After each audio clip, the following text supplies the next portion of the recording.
Just 2 বছর আগে তাকান না, একটা সিনেমা ছিল ভালো, মানুষ সিনেমা নিয়ে কথা বলছে, একটা সিনে কোনোদিন এটা ভাবছে, যারা যারা প্রিয়তমা, যারা সুরঙ্গ হলে যে ছবি দেখছে তাদেরকে যদি বলতেন যে আপনি বাংলা সিনেমা দেখবেন, আপনাকে হাসতো, টিটকারি না। প্রথমবার যখন এখানে বসলাম তখন আমাদের প্রিয়তমা রিলিজ হয় নাই, আবার এখনও রাজকুমার রিলিজের আগে বসছে। তো আমি ভাবলাম যে যাক, সিনেমা রিলিজের আগে আসলে মনে হয় এটা গুড লাক, এই জন্য আমি ডাকার সাথে সাথে চলে আসছি। পরানকে অনেক বাজেটের ছবি ছিল, না অবশ্যই না, খুবই কম টাকার বাজেট, কিন্তু রাফি যত্ন করে বানাইছে, রাজ যত্ন করে অভিনয়টা করছে, প্রজেক্ট কিন্তু লেগে গেছে।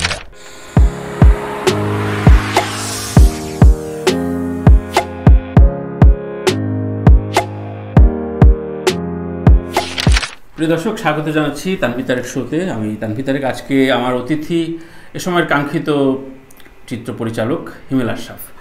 হিমেল, আমার নাম তানভীর তারেক, তানভীর তারেক শোতে স্বাগত। প্রথমবারের হিমেল আশরাফের থেকে প্রত্যাশার জায়গা, জনপ্রিয়তার জায়গা কেমন বোধ করছো?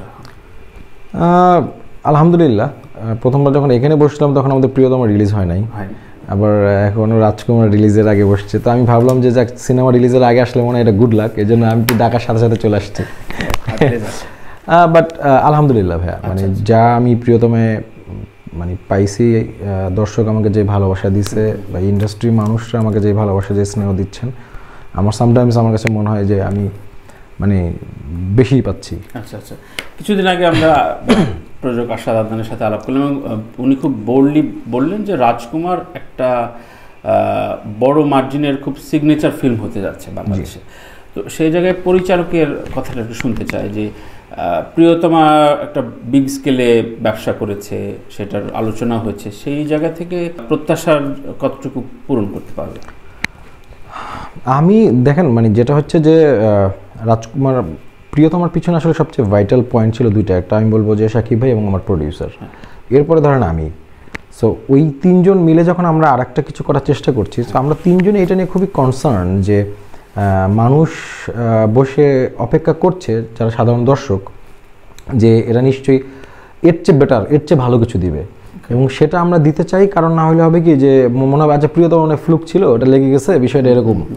কিন্তু সিনেমাকে আপনাকে যদি সামনের দিকে আগায় নিতে হয়, সো আপনি যেই সিনেমাটা আগে ছিল ওটার চেয়ে বেটার কোনো ফিল্ম দিতে হবে। এখন বেটার ফিল্ম শুধু ব্যবসায় হইলে হবে না, সিনেমার মানেও হইতে হবে, আমার যেটা মনে হয়। প্রিয়তমা যখন আমরা বানাই, আদনান ভাই বা আমি, আমার জায়গা থেকে অনেক ধরনের এক্সপিরিয়েন্সের অভাব ছিল, হুট করে বানানো ছিল, অনেক কিছু ছিল যেটা বুঝতেছিলাম যে আরও বেটার হওয়া সম্ভব, যেটা আমরা করতে পারি নাই। যে জিনিসগুলো আমরা আবার এবার রাজকুমারে করি নাই বেসিক্যালি, কারণ আমাদের সময় এবং প্রিয়তমার সময় যেটা হয়েছিল যে আমরা আসলে জানতাম না যে মার্কেটটা কতটুকু। কারণ আপনি নিজেও জানেন যে গত ঈদের আগে বাংলা সিনেমার একটা যদি কেউ বলতো যে 2.5 কোটি টাকাতে সিনেমা বানাবে, মানুষ হাসতো যে তুমি টাকাটা আসবে কোত্থেকে, রাইট? কিন্তু এখন কিন্তু সেই পিকচার নাই। আপনি দরদ বলেন, রাজকুমার বলেন, তুফান বলেন, কোনো ছবি আমার মনে হয় না যে 3-4 কোটি টাকার নিচে, সবই 4-5-6 কোটি টাকার সিনেমা। এই বাজার স্ট্যান্ডার্ডটা আমার মনে হয় তৈরি করছে প্রিয়তমা। সো ওই প্লাস পয়েন্টটা আমার আছে। আমি বলতে চাচ্ছি যে প্রিয়তমার আগে আমার কিছু আসলে ছিল না, কিন্তু রাজকুমারের আগে আমার প্রিয়তমা আছে।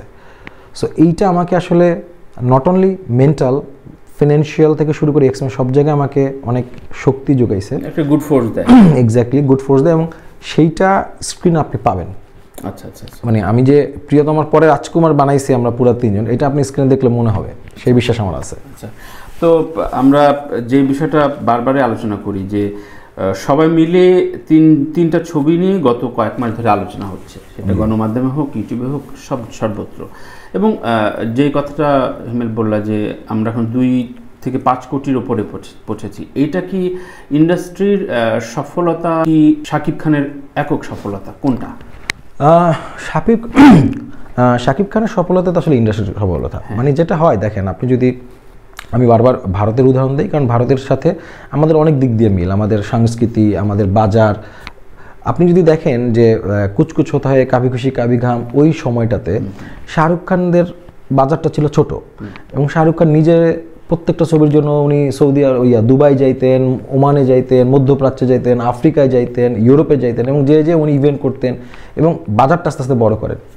এখন ভারতের বাজারটা কোথায় চলে গেছে, সেই ইয়াটা কিন্তু শুধু একমাত্র শাহরুখ খান নিচ্ছে না, সেই বাজারটা কিন্তু এখন অ্যানিমেল সিনেমা বলেন, তামিলের সিনেমা বলেন, তাই নিচ্ছে। আমার যেটা মনে হয় যে শাকিব খান যেটা করছেন বা আমরা যেটা করার চেষ্টা করছি সেটা হচ্ছে একটা রাস্তা তৈরি করে দেওয়া।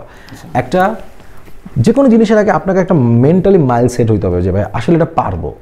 আমাদের মধ্যে তো ওই কনফিডেন্টটাই ছিল না। 10 কোটি টাকা সম্ভব, এ কি হয়? সো এই যে সম্ভব, ঠিক আছে, শাকিব খানকে তো যদি 10 কোটি টাকা আপনি ঘরে আনতে পারেন, তাহলে অন্য পিয়াতে তো আপনি 5 কোটির আশা তো করতেই পারেন। অর্থাৎ একটা পথ তৈরি হয়, একটা পথ তৈরি হওয়া। সো ডেফিনেটলি এটা শাকিব খানের একটা সফলতা, বাট ডেফিনেটলি এটা ইন্ডাস্ট্রিরও সফলতা। যে ইন্ডাস্ট্রিও কিন্তু এটা বিশ্বাস করছে যে ছবি যদি ভালো হয়, ছবির যদি নির্মাণ ভালো হয়, গল্প ভালো হয়, তাহলে ভালো একটা টাকা রিটার্ন আসা সম্ভব। এবং সবচেয়ে যেটা প্লাস হইতেছে সেটা হচ্ছে যে হল মালিকরা কিন্তু ধরেন সারা বছর যদি শাকিব খানের 3টা ছবি দিয়ে যদি অনেক টাকা আর্ন করে, তাহলে কিন্তু ওরা চিন্তা করবে যে আচ্ছা আমি আরেকটা হল বাড়াই। যেমন সিনেপ্লেক্স এখন বাড়তেছে কেন? এই 3টা ছবি যদি না আসতো তাহলে কি হতো? হল তো আরও কমতো, তো ইন্ডাস্ট্রি তো আরও মাইনাস হতো। সো কোনো একজনকে তো আসলে লিড দিতে হবে। আপনি যদি তামিল দেখেন, রজনীকান্ত সেই লিডটা দিছে, আমি বলবো 3 খান ওইখানে সেই লিডটা দিছে, কমল হাসান সেই লিডটা দিছে, এইখানে কেউ না কোনো ওই লিডটা দিতে হচ্ছে। সেটা আসলে শাকিব ভাইকে দিতে হচ্ছে। অন্যরা অনেকে যে মন খারাপের বিষয়টা বলে যে প্রিয়তম এত ব্লকবাস্টার হিটের পরে এই জুটি হিমেল আশা সাদ আদনান জুটি যদি নতুন কাউকে লঞ্চ করতে পারতো, একটা নতুন ভাইব তৈরি হতে পারতো। কিংবা রাহান রাফি একটা দারুণ অবস্থান তৈরি করে ফেলেছে, সেও ঠিক একই জায়গায় ভিড়ল। তো এই জায়গায় নতুন তরুণ তারকারা যে একটা ডিপ্রাইভ বা ডিপ্রেশনে যাবে না, এটা কিভাবে বলো? দেখেন, it's all about priority Tanvir ভাই। হ্যাঁ, আমি যদি আপনাকে বলে যে ভাই আমি আমার হাত কেটে ফেলবো, আপনি রাজি হবেন? রাজি হবেন না। কিন্তু এমন যদি হয় যে আল্লাহ না করে আপনার অ্যাক্সিডেন্টে পড়ছেন, আপনার হাতটা কাটলে আপনি জানে বেঁচে যাবেন, তখন কিন্তু আপনি হেসে হেসে হাতটা কাটতে রাজি হবেন, right? It's all about priority. আপনাকে এখনই ইন্ডাস্ট্রি তরুণদের কথা চিন্তা করলে হবে না। আগে আপনি হলের কথা চিন্তা করেন, ইন্ডাস্ট্রির কথা চিন্তা করেন, বাজারের কথা চিন্তা করেন। যখন 400-500 হল হবে, যখন বছরে 100 হল হবে, তরুণরা এমনি উঠে আসবে। আপনি একদিনই, আপনি জাস্ট 2 বছর আগে তাকান না, একটা সিনেমা ছিল ভালো, মানুষ সিনেমা নিয়ে কথা বলছে, একটা সিনেমা কোনোদিন এটা ভাবছে, যারা প্রিয়তমা, যারা সুরঙ্গ হলে যে ছবি দেখছে, তাদেরকে যদি বলতেন যে আপনি বাংলা সিনেমা দেখবেন, আপনাকে হাসতো, টিটকারি মারতো। তো তারা আজকে যাচ্ছে, একটা পথ তৈরি হচ্ছে। এরকম হয়তো 1-2 বছর যাক। আমি কি সারা জীবন শাকিব ভাইকে নিয়ে বানাবো? শাকিব ভাইকে শুধু আমাকেই দিবে? বা আমার থেকেও তো ভালো ডিরেক্টররা আসবে। আমি যেটা বলতে চাই যে একসাথে যদি আপনি তরুণ হিরো বানাতে চান, তরুণ ডিরেক্টর বানাতে চান, ইন্ডাস্ট্রি দাঁড় করাতে চান, হবে না। ইটস এ প্রসিডিউর ভাই। আপনাকে বুঝতে হবে আপনি একটা একদম ধ্বংসপ্রাপ্ত একটা জায়গা থেকে আসতেছেন, যেখানে কিচ্ছু রেডি নাই। মানে আমাদের বেসিক্যালি আপনি একটা ভালো ছবি বানানোর জন্য টেকনিশিয়ান, ডিরেক্টর, রাইটার কিচ্ছু রেডি নেই ভাইয়া। হল রেডি নেই যেখানে আপনাকে ছবিটা দেখাইতে হবে। সো আপনাকে আরও অনেক জায়গায় কাজ করার বাকি আছে। এইগুলো না শেষ করে দেন আপনাকে ওইটা ভাবতে হবে যে এখন আমি ধরেন তরুণদের নিয়ে একটা ছবি বানানোর চেষ্টা করলাম, খাইলাম ধরা, আমার ক্যারিয়ার শেষ। এখন তো হিমেল আশার একটা ব্র্যান্ড ভ্যালু তৈরি। ভাইয়া ব্র্যান্ড ভ্যালু ইটস নট, মানে একটা ব্র্যান্ড ভ্যালু দিয়ে কিছু হয় না। আপনি রাজকুমার হিরানির মতো ছবি, যে রাজকুমার হিরানির মনে করেন, আমি মনে করেন যে মানে আমার সবচেয়ে সেই ছবি শাহরুখ খানের সাথে ছবি মনে করেন আপনি যেখানে মানে গোত্তা খায় আর কি, তো সেখানে আপনি ব্র্যান্ড ভ্যালু বলতে কিছু নাই। কিন্তু আমি যেটা বলতে চাচ্ছি যে সময় লাগবে ভাই, আপনাকে বুঝতে হবে। আমরা সাধারণ দর্শক বা আমরা অনেকে অনেক কিছু বলে ফেলি, এটা হচ্ছে না কেন, পাচ্ছে না কেন। সিনেমা বাপ্পীরা আপাতত কাজ বন্ধ রাখবে, মানে করবে না? অবশ্যই বন্ধ রাখবে না, অবশ্যই তারা করবে, কিন্তু তাদের ছবি বাজেটও এরকম হবে। ভারতে কি সবই কি শাহরুখ খানের ছবি হচ্ছে? সেটাই, অন্যরা ছবি করছে না। এই যে 12 ফেল 20 কোটি রুপির সিনেমা ভাইয়া, 60 রুপি করে ব্যবসা করছে। ওইখানে তো কোনো স্টার নাই, ডিরেক্টর তো বিধু বিনোদ চোপড়া তো ওইরকম সুপার লেভেলের কোনো স্টার, সুপারস্টার কোনো ডিরেক্টর না। ভালো ছবি হইতে হবে। ভালো ছবি হওয়ার জন্য যে সব ছবিতে আপনাকে শাকিব খান লাগবে, সব ছবিতে আপনার স্টার ডিরেক্টরতে লাগবে তা না। আমার কাছে মনে হচ্ছে যে 2-1টা ছবি ছাড়া বাকি সিনেমাগুলো না সিনেমার জন্য হয় না। এই যে বছরে ধরেন আরো 30-35টা ছবি হয়, নাম না বলি, ধরেন ছবির ট্রেলার দেখে তো বুঝে ফেলেন, আপনি প্রশ্ন করতেই পারেন এই যে এটার পিছনে ধরেন আমি ধরে নিলাম 20 লাখ টাকা খরচ হয়েছে, ধরেন 20 লাখ, কিন্তু এই 20 লাখ টাকা আসলে কেন, কে দেখবে এই ছবিটা? সো এই ছবিটা আসলে কেন বানাইছে? সো এই ছোট ছোট ছবিগুলো বা মাঝারি বাজারের ছবিগুলো বানানোর আগে আমার কাছে মনে হয়েছে আরও বোঝা উচিত, আর রিসার্চ করা উচিত। ওগুলো শাকিব ভাইয়ের ছবি ধরেন 5 কোটি 7 কোটি টাকা বাজেট লাগলো, 15-20 কোটি টাকা পাইলো, সমস্যা নেই। তো ওইটা 1.5 কোটি টাকা দিয়ে বানাইলো, 3-4 কোটি ব্যবসা হলো, সমস্যা তো নেই, কিন্তু ছবি ভালো হইতে হবে। তার মানে কোন জায়গাটা মূলত ফেল করে? অনেকে বলে যে ঠিক আছে, আমার তো আশাদ আদনানের মতো প্রভাবশালী প্রডিউসার নাই, আমার তো প্যান ইন্ডিয়া যাওয়ার কোনো শক্তি নাই, প্রোডাকশন বা ডিস্ট্রিবিউশন লেভেলেই নক করতে পারছে না বলে সমস্যাটা আমি যদি পার্সোনালি মনে করি গল্পে গল্পে ভাইয়া দেখেন, আমাদের প্রথম কথা হচ্ছে সিনেমা রাইটার নাই। আগে সিনেমা কারা রাখতো? সৈয়দ শামসুল হক, কাজী চৌধুরী। এখন সিনেমা কারা রাখে? প্রথম কথা হচ্ছে একটা গল্প, আপনি যদি যেটা হয় ভাইয়া, ধরেন আমি যদি এখন আপনাকে গল্প বলি, গল্পটা যদি ভালো আপনি না শুনবেন, দেখা দূর, খালি মানে শুধু গল্পটা বললেই কিন্তু আপনি শুনবেন।